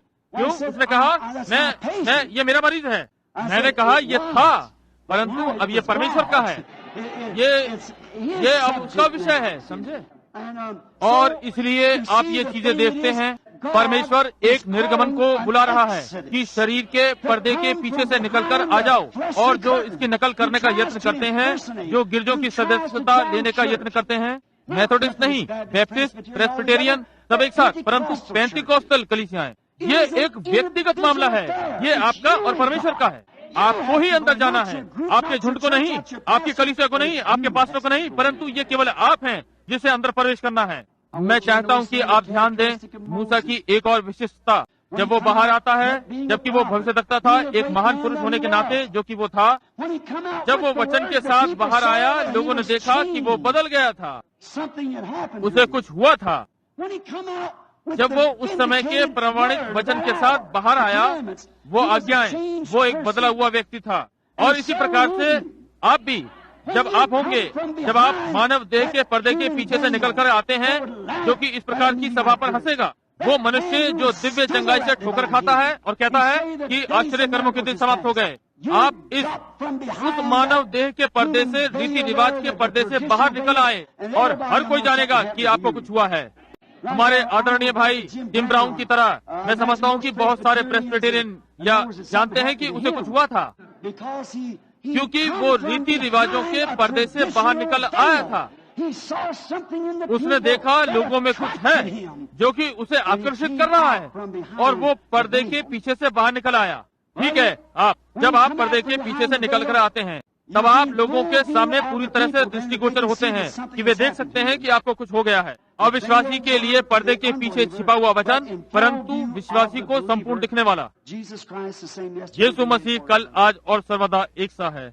तो ये परमेश्वर था। उन दिनों में परमेश्वर मनुष्य में था, उसका पुत्र यीशु मसीह। हम ये विश्वास करते हैं, केवल एक भविष्यवक्ता नहीं, न ही केवल एक साधारण मनुष्य, साधारण मानव, ये परमेश्वर मसीह में था। परमेश्वर मनुष्य में, परमेश्वर की परिपूर्णता, परमेश्वर देह में। अब ये परमेश्वर मनुष्य में, ये परमेश्वर मनुष्य में, समझे? परमेश्वर की परिपूर्णता परमेश्वर देह में अपनी परिपूर्ण कलीसिया में अपने आप को प्रकट कर रहा था, अपने वचन को पूरा कर रहा था। अब हम पाते हैं परमेश्वर ने सब युगों में अपने ऊपर खाल रखी। परमेश्वर पर्दे के पीछे छिपा हुआ था। इससे अभी मुझे एक छोटी सी कहानी याद आई जो कि नीचे दक्षिण में घटित हुई। और इस प्रकार से एक मसीह परिवार था, और ये इस मसीह परिवार में वे परमेश्वर पर विश्वास करते थे, और उन्होंने सोचा कि परमेश्वर ने उन्हें सब संकटों से बचा रखा है, और जो कि वो करता है। और उनके एक जूनियर लड़का था, एक छोटा लड़का, लगभग 7 या 8 वर्ष का, और वो संडे स्कूल गया, और वो बहुत छोटा अच्छा लड़का था, परंतु वो तूफान में इतना डरता था, विशेषकर जब बिजली चमका करती थी। एक दिन मैंने ये एक व्यक्ति को सुनाई थी, जब ये भाग सामने आया तो चंगा हो गया। इसी सेवक ने कहा, भाई ब्रनम, वे इसी कारण से आपको ईश्वर बना लेते हैं, अच्छा, वो एक आलोचक था, इसलिए मैंने सोचा मैं ऐसा करूंगा, मैं इसे बीच में थोड़ा सा तोड़ दूंगा। आप जानते हैं कि किसी को दुख ना पहुंचे, परंतु एक प्रकार से मैंने कहा, क्या ऐसा होना पवित्र वचन से बहुत अलग है? मैंने कहा नहीं, ऐसा नहीं है। मैंने कहा क्योंकि यीशु ने भविष्यद्वक्ताओं को ईश्वर कहा है, समझे, ये ठीक बात है, परमेश्वर। और वे कहते हैं, अच्छा तुम लोग परमेश्वर का स्थान लेना चाहते हो? ये बहुत दूर अलग नहीं है, ये वही है जो है, ये सही बात है। परमेश्वर देह में प्रकट हुआ जैसे कि उसने प्रतिज्ञा की थी। हम ये पाते हैं कि ये छोटा परिवार, मैंने उसे ये छोटी कहानी सुनाई और जो कि अभी मेरे मस्तिष्क में आई कि एक रात्रि तूफान आया और माँ ने जूनियर से कहा अब तुम सीढ़ी से ऊपर जाओ बेटे और सो जाओ। उसने कहा माँ मैं डरा हुआ हूँ। उसने कहा तुम्हें कोई भी चीज हानि नहीं पहुँचाएगी, ऊपर चले जाओ और सो जाओ। छोटा जूनियर वहाँ जाकर लेट गया और खिड़कियों से बिजली चमक रही थी और ये छोटा बालक इतना डर गया, अपना सर ओढ़ने में छिपा लिया और वो अब भी सुन सकता था उस तड़कने की आवाज को या बिजली की चमकने को, खिड़कियों से देख सकता था और गर्जन की आवाज सुन सकता था। इसलिए उसने कहा माँ, और उसने कहा जूनियर तुम क्या चाहते हो? बोला यहाँ आकर मेरे साथ सो जाओ। इसलिए वो सीढ़ी से, एक अच्छी ईमानदार माँ जैसी होती है, सीढ़ी से ऊपर आई और वो ऊपर आई और छोटे जूनियर को अपनी बाहों में लिया और उसने कहा जूनियर माँ तुमसे कुछ देर के लिए बातें करना चाहती है। बोला ठीक है माँ। कहा अब तुम्हें ये अपने मस्तिष्क में रख लेना चाहिए, हम बराबर गिरजे जाते हैं, हम बाइबल पढ़ते हैं, हम प्रार्थना करते हैं, हम मसीही परिवार हैं, हम परमेश्वर में विश्वास करते हैं। और कहा हम विश्वास करते हैं कि तूफानों में और चाहे जो कुछ होता रहे परमेश्वर हमारी रक्षा करता है। उसने कहा माँ मैं इसका पूरी तरह से विश्वास करता हूँ, परंतु कहा जब बिजली बहुत पास चमकती है, उसने कहा मैं परमेश्वर को खाल पहने हुए चाहता हूँ। इसलिए मैं सोचता हूँ कि केवल जूनियर ही नहीं परंतु हम सब इसी प्रकार से अनुभव करते हैं। जब हम एक साथ जमा होते हैं, जब हम एक दूसरे की प्रार्थना करते हैं, परमेश्वर इसमें खाल पहने हुए होता है। और हम यहाँ पाते हैं कि परमेश्वर सदा अपने पर खाल पहने रहता है। जब मूसा ने उसको देखा, उसने अपने पर खाल पहन रखी थी, वो एक मनुष्य के समान दिखा। जब परमेश्वर पर्दों के पीछे था, उसने अपने ऊपर खाल डाली हुई थी। और आज रात्रि परमेश्वर अपनी कलीसिया में, अपनी कलीसिया के पर्दे में खाल पहने हुए है। आज रात्रि भी वो वही परमेश्वर है, हम यही पाते हैं। परंतु अब जैसा कि कभी भी खाल का पर्दा जो कि रीति रिवाजों को पकड़े हुए है, वे कभी विश्वास नहीं कर सकते हैं कि वो परमेश्वर उन्हें वो लोग बना रहा है जो उसकी तरह कार्य करें। देखिए ये इसलिए है क्योंकि परमेश्वर का पर्दा ही उसकी कलीसिया है, खाल में, उस पर खाल। ये ठीक बात है कि वो अविश्वासियों से छिपा हुआ है और विश्वासियों पर प्रकट हुआ है। या श्रीमान, और जब उनके रीति रिवाज का पर्दा, उनके पूर्वजों के रिवाजों का पर्दा और वचन निकल कर आया, ओ बिल्कुल आज तब सामने साफ दृष्टि में आता है, हम उसे देखते हैं। दिव्यता फिर से मानवीय देह के पर्दे में है। इब्रानियों 1 में ऐसा कहा गया है और उत्पत्ति 18 में भी। आपको याद है परमेश्वर एक मनुष्य था, वहाँ खड़ा था, खा रहा था और इब्राहिम के साथ बात कर रहा था और बताया कि सारा तंबू के पीछे क्या कर रही थी। और यीशु ने कहा जैसा कि सादोम के दिनों में था ऐसा ही मनुष्य के पुत्र के आने के दिनों में होगा। दिव्यता फिर से मनुष्य देह के पर्दे में है। अब याद रखें, यीशु ने ये नहीं कहा था जब मनुष्य का पुत्र प्रकट हुआ था। लूका में 7वां अध्याय, मैं विश्वास करता हूँ 20वां 21वां पद वहीं कहीं आसपास में है। उसने कहा जब मनुष्य का पुत्र प्रकट हो रहा होगा।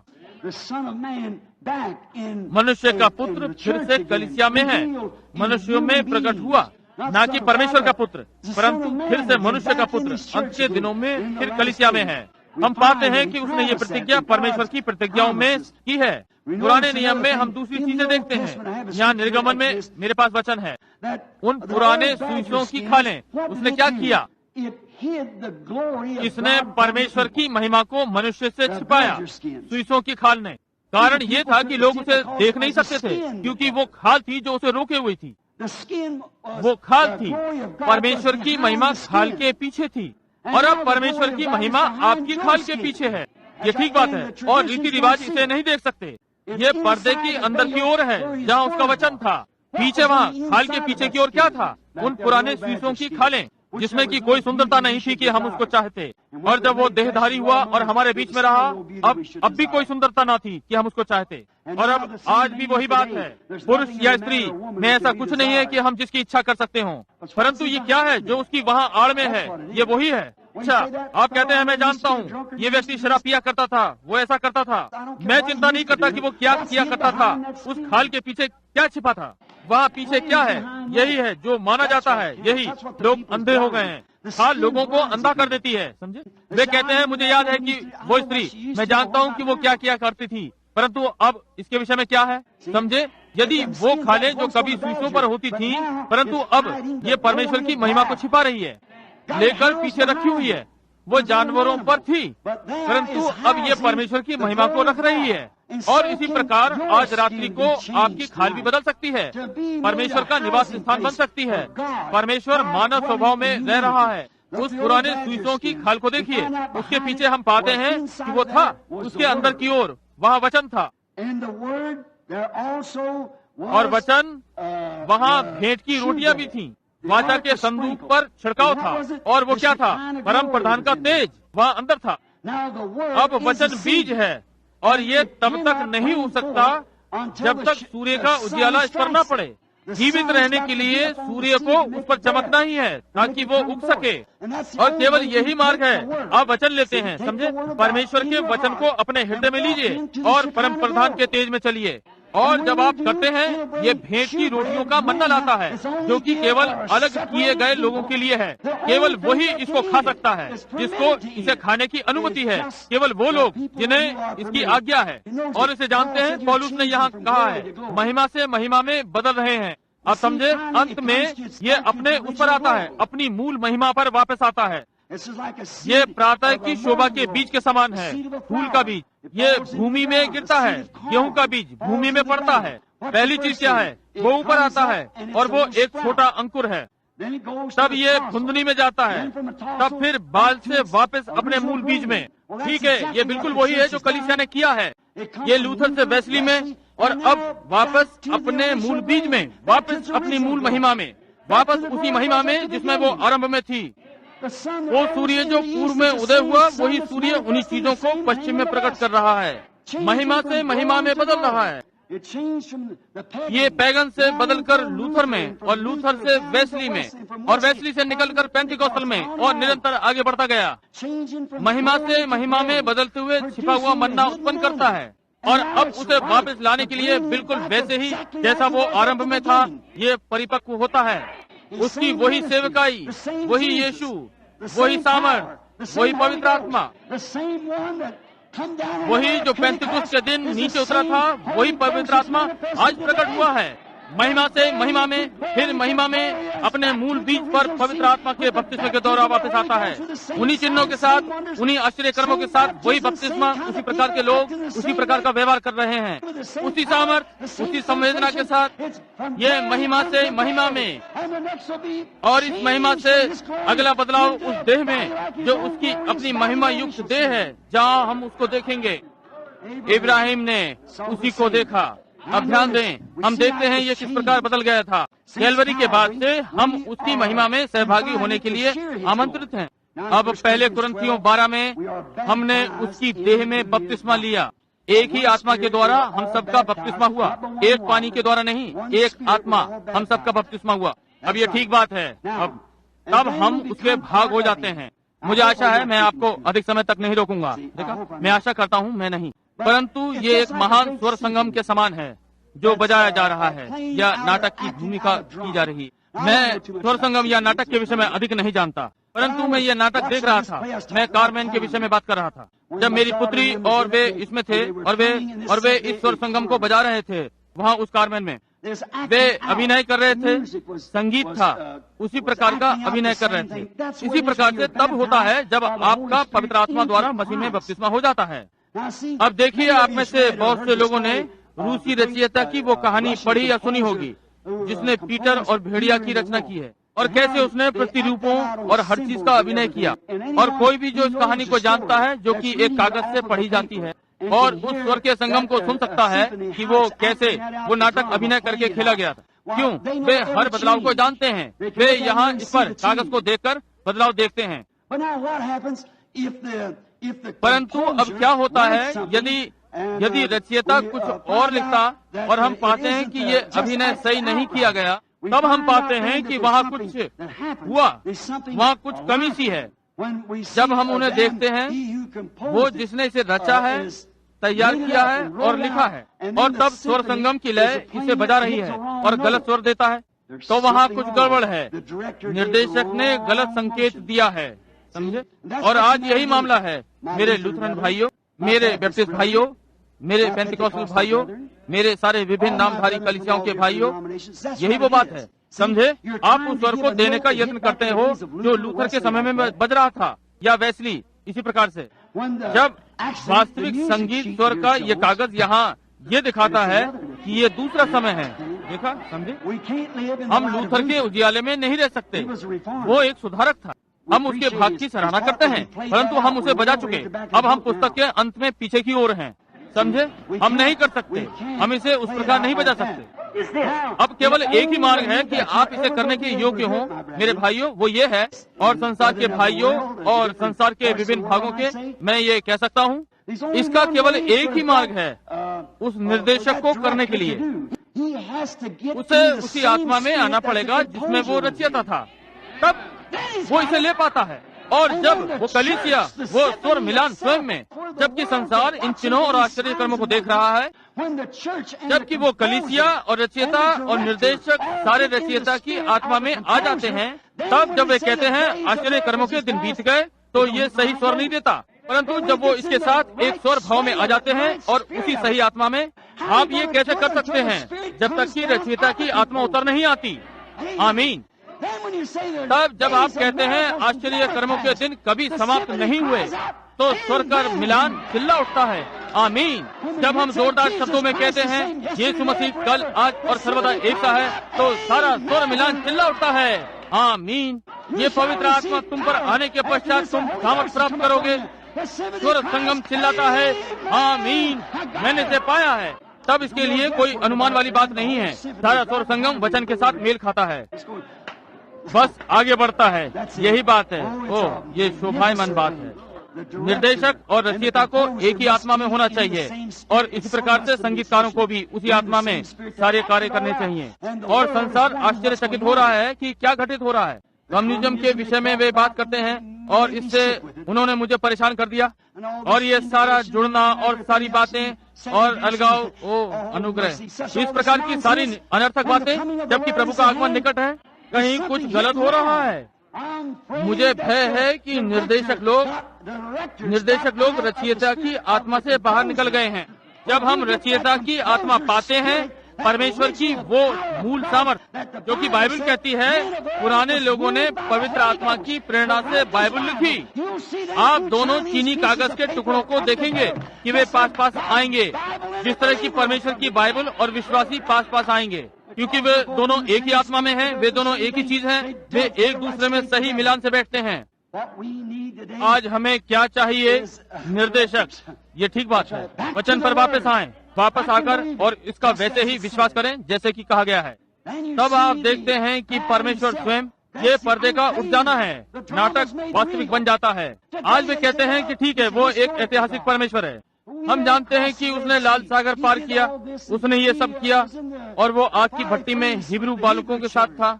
इतिहास का परमेश्वर कितना अच्छा है, यदि वो आज एक सा नहीं है। मनुष्य सदा से परमेश्वर की महिमा करता आया है कि उसने क्या किया, सोचते हुए कि वो क्या करेगा, और अज्ञानता में है कि वो क्या कर रहा है।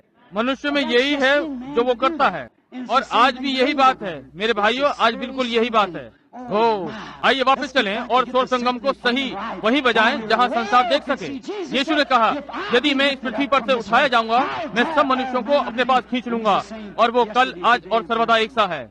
निर्देशकों को संगीतकारों के साथ सही आत्मा में आने दें, और रचयिता के साथ सारी चीजें ठीक हो जाएंगी। तब हमारे पास इस विषय में अनुमान कार्य ना होगा, तब हम उसके साथ पहचाने जाते हैं। इब्रानियों 13:8 ने कहा है, वो कल, आज और सर्वदा एक सा है। हम उसके साथ प्रेरितों 2 में पहचाने जाते हैं। हम उनके साथ पहचाने जाते हैं उसी बपतिस्मे में, उन्हीं बातों के साथ। वो सबका साथ जो वो तब था, और वो सब जो वो है, सबका साथ जो वो था, और सारा जो वो है, हम बिल्कुल उसी के समान हैं। जिस तरह की यदि हम सच्चे अमेरिकन होना चाहते हैं, मुझे हर उस चीज के साथ पहचान बनानी होगी जो वो थी, हर उस चीज में जो वो है। मैंने इसके साथ अपनी पहचान बनाई है। यदि मैं सच्चा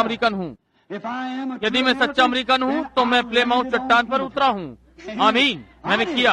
यदि मैं एक अमेरिकन हूँ, इसी तरह से आप भी हैं। आप प्लेमाउथ चट्टान पर अपने पूर्वजों के साथ आए। उस प्लेमाउथ चट्टान पर जब वे आए, मैं उनके साथ था। इस प्रकार से आप भी थे, हर कोई। मैं सड़क पर पॉल रिवर के साथ घोड़े की सवारी पर था कि लोगों को खतरे से चेतावनी दूं। ये बिल्कुल ठीक बात है।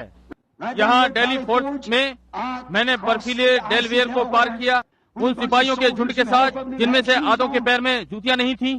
मैंने पहले ही जॉर्ज वॉशिंगटन के साथ सारी रात प्रार्थना की। मैंने अपने हृदय में एक स्वप्न रखकर डेलवेयर को पार किया। हम अमेरिकन हैं। यहाँ श्रीमान, वैली फोर्ड में मैंने निश्चय यही किया।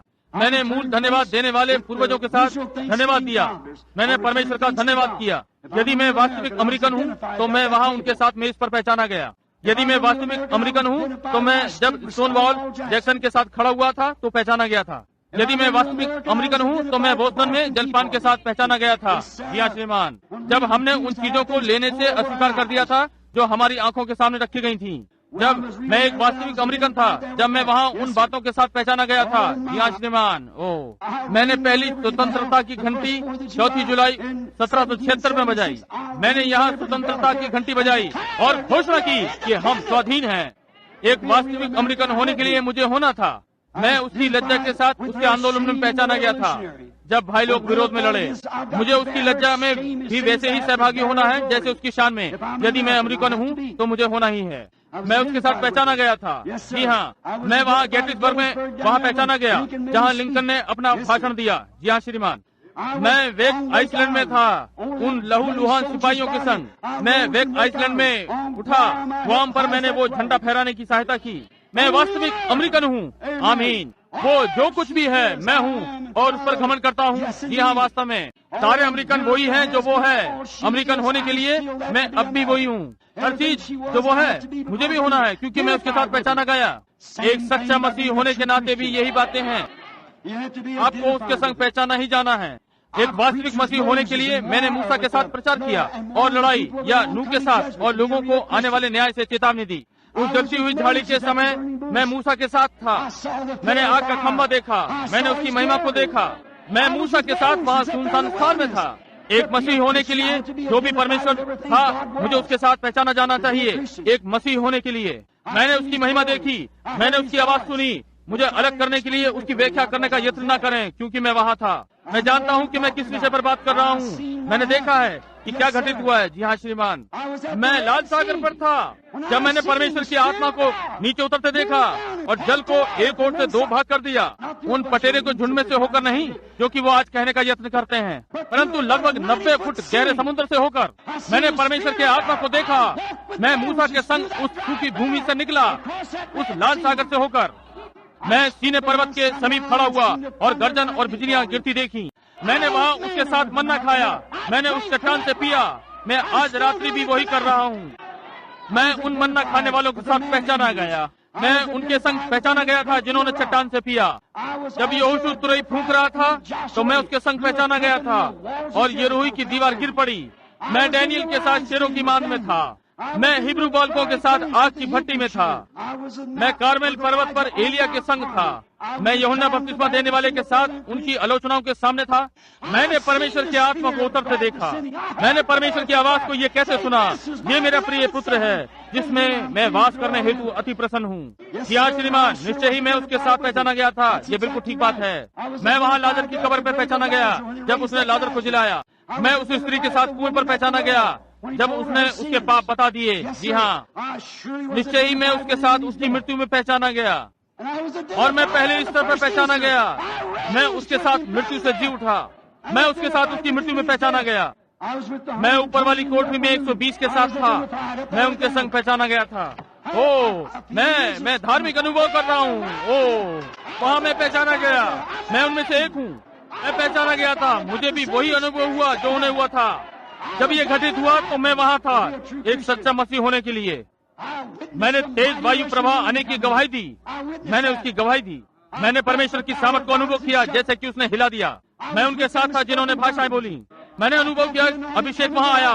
मैं उनके साथ था। मैं उनके साथ पहचाना गया जब पवित्र आत्मा ने उनके द्वारा अन्य भाषा में उनके साथ बोलना आरंभ किया। मैं पतरस के साथ प्रेरित 2 में उनके अलग चुनाव के सामने था, जब उसने महान धार्मिक भाषण प्रचार किया कि मैं उनके साथ पहचाना गया था। जी हाँ श्रीमान, प्रेरितों के काम 4 में जब वे एक साथ एकत्र हुए, मैं उनके साथ था जब इमारत हिली। प्रार्थना सभा के पश्चात सारा भवन जहाँ वे बैठे थे हिल गया। मैं वहाँ उनके साथ पहचाना गया। मैंने पौलुस के साथ अरियुगुबस में प्रचार किया। जी हाँ श्रीमान, मैं यूहन्ना के साथ पितमुस टापू पर था और उसका दूसरा आगमन देखा। सुधार में मैं लूथर के साथ था। मैं वेस्ली के साथ था कि आगों में से आग की ज्वलन झपट ली। जब एंग्लिकन गिरजे के विरुद्ध महान आंदोलन हुआ, मैं वहाँ उसके साथ था।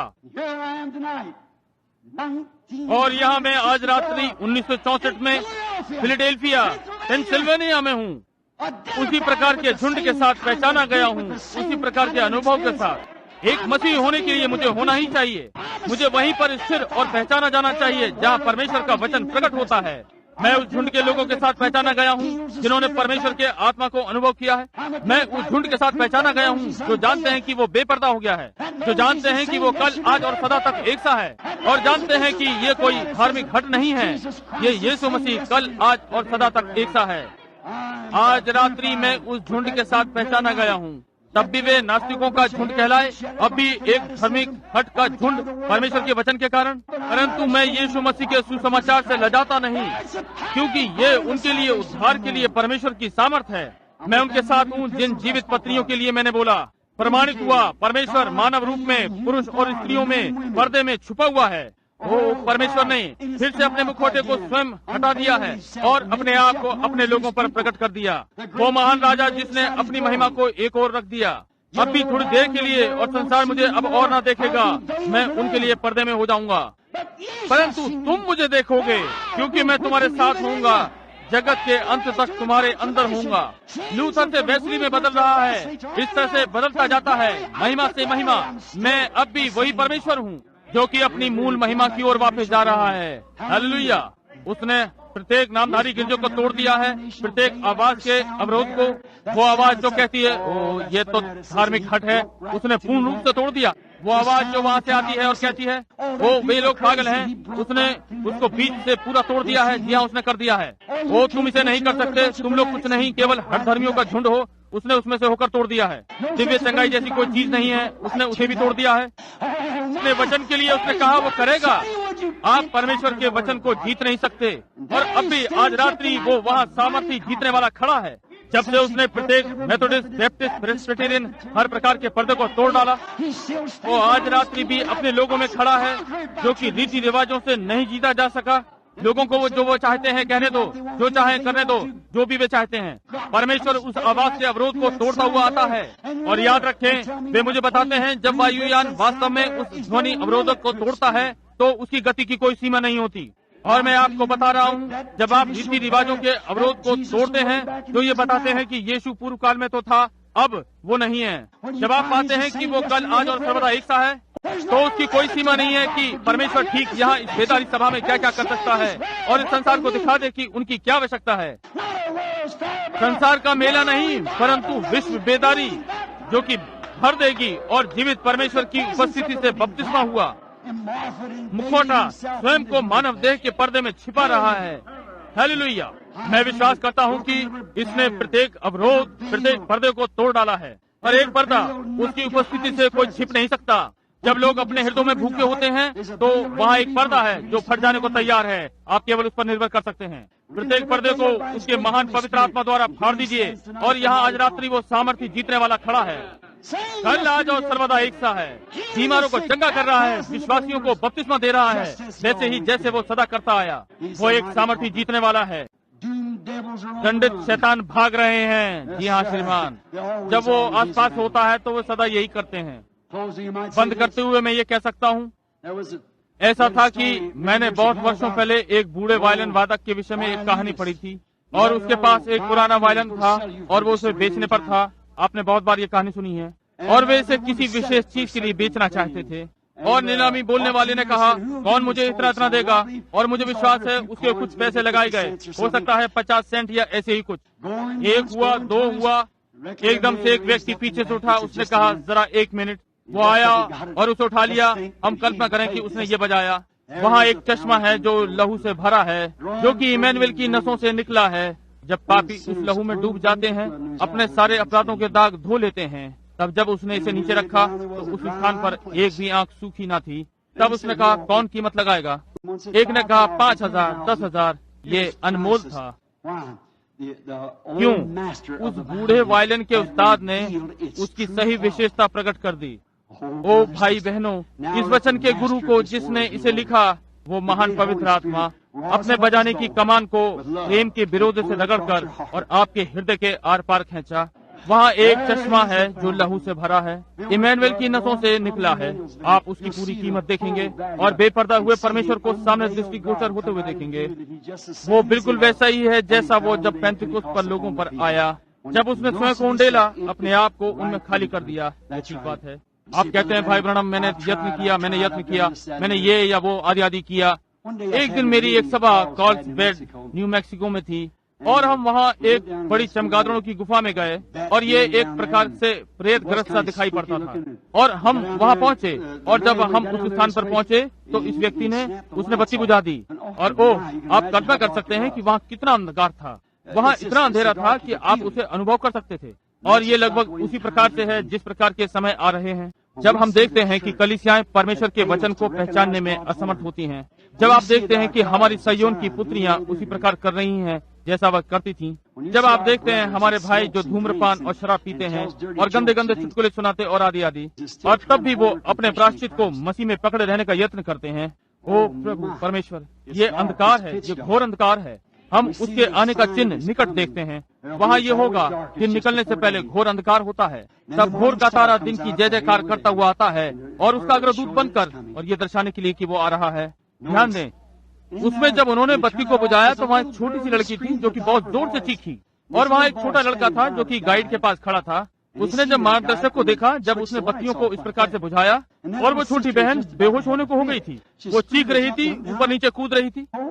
अब क्या होने जा रहा है? क्या मामला है? क्या मामला है? आपको मालूम है कि वो क्या चिल्लाया? उसने कहा, छोटी बहन मत डर, यहाँ एक व्यक्ति है जो बत्तियां जला सकता है। छोटी बहन, तू सोच सकती है कि हम छोटे हैं और थोड़े से हैं, परंतु डर मत, यहाँ एक व्यक्ति है जो कि बत्तियों को जला सकता है। वो पवित्र आत्मा है। क्या आप इसका विश्वास करते हैं? आइए हम कुछ क्षणों के लिए अपने सरों को झुकाएं। मुझे खेद है कि आपको इतनी देर तक रुकाए रखा है। ओ स्वर्ग का महान परमेश्वर स्वयं का पर्दा उठा रहा है, स्वयं को प्रकट कर रहा है। महिमा का वो महान राजा अपने आप को प्रकट कर रहा है। आज रात्रि इन छोटे छोटे उदाहरणों को लेकर और उन्हें इन लोगों के हृदय की गहराई में बैठ जाने दें और होने दें कि हम उस बेपर्दा हुए को देख सकें, वो जो नीचे उतर आया और मंदिर के पर्दे को फाड़ डाला और तब उस पर्दे से बाहर निकल आया और पेंतकुस्त पर फिर से मनुष्य के पर्दे में आ गया। सदा एक सा ही रहा, महिमा से महिमा में बदलता चला गया और अब हम फिर से सारी प्रकृति के समान कार्य कर रहे हैं, वापस फिर से मूल बीज में, ठीक एक कलीसिया काल से दूसरी में, और यहाँ इस युग के अंत में हम फिर से उसी मूल चीज पर हैं जो कि पेंतिकोस्त के दिन बोई गई थी। हर पवित्र वचन को पूरा करने के लिए सांझ के समय उजियाला है, और जो काम मैं करता हूँ तुम भी करोगे, और बहुत सी चीजें जिनकी कि आपने वचन में प्रतिज्ञा की है। पिता, यदि यहाँ पर कोई ऐसा हो जो अभी तक उस पर्दे को तोड़कर बाहर न आया हो, या यदि कोई यहाँ ऐसा हो जो कि केवल उसकी नकल कर रहा हो जो पर्दे से बाहर निकल कर आया है, पिता आज रात्रि अनुग्रह करें। उन्हें देख कि वे उसे देख सकें कि सामर्थी जयवंत यहाँ खड़ा है, अनुग्रह से परिपूर्ण और क्षमा करने में सामर्थी। पिता इसे प्रदान करें। जबकि हमारे सिर झुके हुए हैं, क्या कोई यहाँ पर है जो कितने, क्या मैं ये कह सकता हूँ, कहेंगे भाई ब्रनम मैं अपना हाथ उठा रहा हूँ, मेरे लिए प्रार्थना करें। केवल अपने सिर को झुकाए रखें और अपना हाथ खड़ा करें। मैं हर पर्दे को तोड़ देना चाहता हूँ जब तक मैं उस सामर्थ्य जीतने वाले को वास्तव में न देख लूं। परमेश्वर आपको आशीष दे। ओ हाथ ही हाथ, सीधे हाथ की ओर बालकनी में, परमेश्वर आपको आशीष दे। पीछे बालकनियों में परमेश्वर आपको आशीष दे। वास्तव में ईमानदार रहें। बाईं ओर अपना हाथ उठाएं, कहिए भाई ब्रनम मैं बहुत वर्षों से मसीही हो सकता हूँ, परंतु वास्तव में मैं उस पर्दे से बाहर नहीं आया। मैंने वास्तव में ये नहीं किया, मेरे पास ये नहीं है जो तब उनके पास था। आज हमें मिल गया है। मैं गर्म क्यारी में बोया हुआ पौधा हूँ। एक फूल को लें जो सड़ी खाद की क्यारी में बोया गया हो। आपको देखभाल करनी पड़ेगी, पालना पड़ेगा, पानी देना पड़ेगा, छिड़काव करना पड़ेगा, परंतु वो मूल पौधा जो वहाँ रेगिस्तान में उगता है उसी प्रकार का फूल दिखाई पड़ता है। उसे जरा सा भी पानी नहीं मिलता, परंतु उस पर कीड़े नहीं आते। वो असभ्य सा, वो वास्तविक है। क्या आप मसीहत की आज की मसीह से तुलना कर सकते हैं उससे जो वो पहले थी? क्या आप इस झुंड की कल्पना कर सकते हैं जिसे आज हम सारे संसार में मसीही कहते हैं? उन लोगों के समान जो पेंतिकुस्त के पश्चात हुए, देख रेख की गई, पालन पोषण किया गया, और एक एक कलीसिया से दूसरी कलीसिया, और ऐसा कुछ कहिए जो आपको पसंद नहीं है और खड़े होकर बाहर चले गए। और वो, क्या आप इसकी कल्पना कर सकते हैं? नहीं। क्या मामला है? ये पुनरावृत्ति है। माइकल एंजेलो, जिसने मूसा के स्मारक की रचना, आप उसकी नकल बहुत कम दाम में प्राप्त कर सकते हैं, परंतु मूल, वो जिसने प्रभु भोज को रंगों में चित्रित किया, मैं समझता हूँ कि मूल चित्र लाखों $, का होगा यदि आप उसे खरीद सकें। वो कहाँ है मुझे ये भी पता नहीं, परंतु आप उसकी नकल कम दामों में लगभग $1.98 में खरीद सकते हैं। और आज भी इसी प्रकार से है। एक सस्ता मसीही, एक नकल, केवल एक कलीसिया का सदस्य, आप उन्हें सिगरेट में खरीद सकते हैं, ये एक साधारण जलपान में, या एक बाल कटी रंगे होठों वाली स्त्री से आप उस स्त्री को संसार के किसी भी फैशन से खरीद सकते हैं, परंतु आप एक सच्चे को छू नहीं सकते। मैं उसे संपूर्ण रूप में देख रहा हूँ, कल, आज और सदा तक एक सा है। ओ मसीह हो, क्या तुम एक सच्चे मसीही नहीं होना चाहते? यदि कोई ऐसा हो जिसने अपने हाथों को ना उठाया हो, क्या आप थोड़ी देर के लिए ऐसा करेंगे? मैं प्रार्थना करने जा रहा हूँ। परमेश्वर आपको आशीष दे, परमेश्वर आपको आशीष दे। ओ, देखते हुए कितना अच्छा है। हमारे स्वर्गीय पिता, तेरा वचन खाली वापस नहीं आएगा। तू ही है जिसने प्रतिज्ञा की थी। मैं तो केवल जो तूने कहा है उसे कहने के लिए उत्तरदायी हूँ। मैं केवल तेरे वचनों को दोहरा रहा हूँ। तूने कहा, वो जो मेरा वचन सुनता और उस पर विश्वास करता है, जिसने मुझे भेजा, उसके पास अनंत जीवन है। तूने ये प्रतिज्ञा की है। और प्रभु, हम जानते हैं आज हमारे पास वे नकलें हैं, उनमें से बहुत से ये कहते हैं कि उन्होंने विश्वास किया है, जबकि वे नहीं करते। ये दिखाई पड़ता है, परंतु प्रभु, इनमें कुछ सच्चे भी हैं। मैं प्रार्थना करता हूँ कि आज रात्रि यहाँ आप प्रदान करेंगे कि प्रत्येक पुरुष और स्त्री, लड़का या लड़की, इससे कोई मतलब नहीं कि वे किस राष्ट्र के हैं, वे किस रंग के हैं, वे किस कलीसिया से संबंधित हैं। ओ परमेश्वर, उन्हें भर दे, उन्हें दे कि वे उसी यीशु का वास्तविक प्रकटीकरण आज हमारे मध्य में देख सकें, जैसा कि उस पेंतिकोस्त के दिन था जब उसने स्वयं को पवित्र आत्मा के रूप में आज के युग के लिए प्रकट किया। इसे ग्रहण करें। वचन को पूरा होते हुए देख रहे हैं, भविष्यवाणियां पूरी हो रही हैं। आज हम जो संसार में कलीसियाएं कहलाती हैं उनकी तुलना करते हैं, या गिरजे, विश्व परिषद, वर्ल्ड काउंसिल से, और उसकी तुलना पेंतिकोस्त की प्रतिज्ञा से करते हैं। इसकी आपस में कोई तुलना नहीं है। हम उस टिकट पर अपने गंदे कपड़ों को नहीं धो सकते, परंतु प्रभु परमेश्वर, यदि हम उस सोते के पास वापस आ जाएंगे तो वह सफाई का साधन है। तब हमारे अनुभव और परमेश्वर के वचन एक दूसरे से मेल खाएंगे। तब हम अपने अधिकार का दावा कर सकते हैं। प्रभु इसे प्रदान करें, जैसे कि आज रात्रि मैंने इन लोगों को तेरे हाथ में सौंप दिया है। पिता, जो हमें आवश्यकता है, हम में से प्रत्येक को दें। हम यीशु के नाम में मांगते हैं, आमीन। परमेश्वर आपको आशीषित करे। खड़े रहने के लिए धन्यवाद, बहुत समय तक प्रतीक्षा करने के लिए। और मुझे खेद है कि 10 बजे के बाद 10 मिनट तक मैंने रोके रखा। जब तक मैं आपको प्रातः न देखूं, परमेश्वर आपके साथ रहे। अब मैं इस सभा को, मैं समझता हूँ, सभा को सभापति को देता हूँ।